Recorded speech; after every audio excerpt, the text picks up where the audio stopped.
Good afternoon, everybody. As all of you know now, this morning, 3 law enforcement officers in Baton Rouge were killed in the line of duty.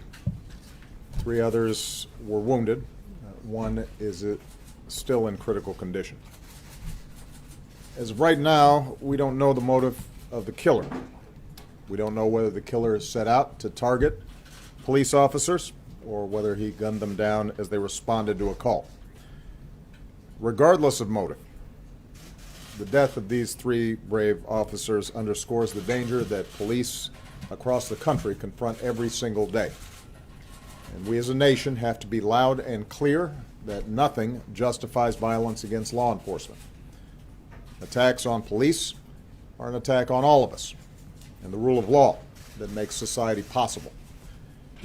Now, earlier this afternoon, I spoke with Governor Edwards and Mayor Holden, and I offered them the full support of the federal government and reiterated my full support for law enforcement in Baton Rouge and for police officers across the country.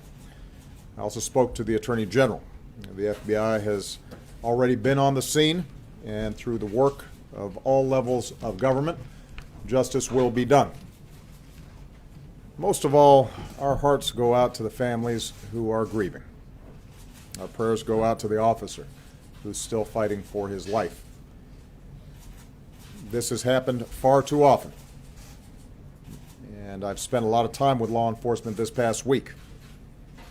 I'm surrounded by the best of the best every single day, and I know whenever this happens, wherever this happens, you feel it.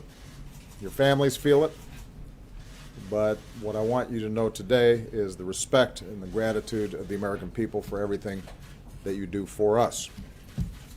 And 5 days ago, I traveled to Dallas for the memorial service of the officers who were slain there. I said that that killer would not be the last person who tries to make us turn on each other, nor will today's killer. It remains up to us to make sure that they fail. That decision is all of ours. The decision to make sure that our best selves are reflected across America, not our worst, that's up to us. We have our divisions, and they are not new. Around-the-clock news cycles and social media sometimes amplify these divisions. And I know we're about to enter a couple of weeks of conventions where our political rhetoric tends to be more overheated than usual. And that is why it is so important that everyone, regardless of race or political party or profession, regardless of what organizations you are a part of, everyone right now focus on words and actions that can unite this country rather than divide it further. We don't need inflammatory rhetoric. We don't need careless accusations thrown around to score political points or to advance an agenda. We need to temper our words and open our hearts, all of us. We need what we saw in Dallas this week, as a community came together to restore order and deepen unity and understanding. We need the kind of efforts we saw this week in meetings between community leaders and police, some of which I participated in, where I saw people of goodwill pledge to work together to reduce violence throughout all of our communities. That's what's needed right now. And it is up to all of us to make sure we are part of the solution and not part of the problem. You know, someone once wrote, "A bullet need happen only once, but for peace to work, we need to be reminded of its existence again and again and again."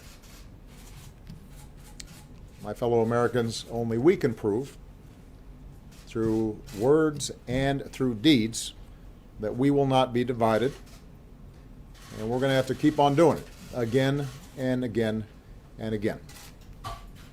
That's how this country gets united. That's how we bring people of goodwill together.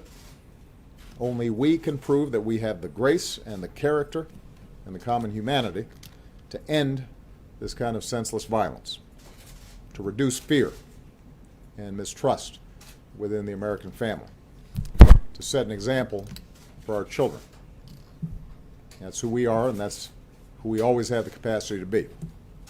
And that's the best way for us to honor the sacrifice of the brave police officers who were taken from us this morning. May God bless them and their families. May God bless the United States of America. Thank you very much. Keep a message from the protesters. Will you vote that news?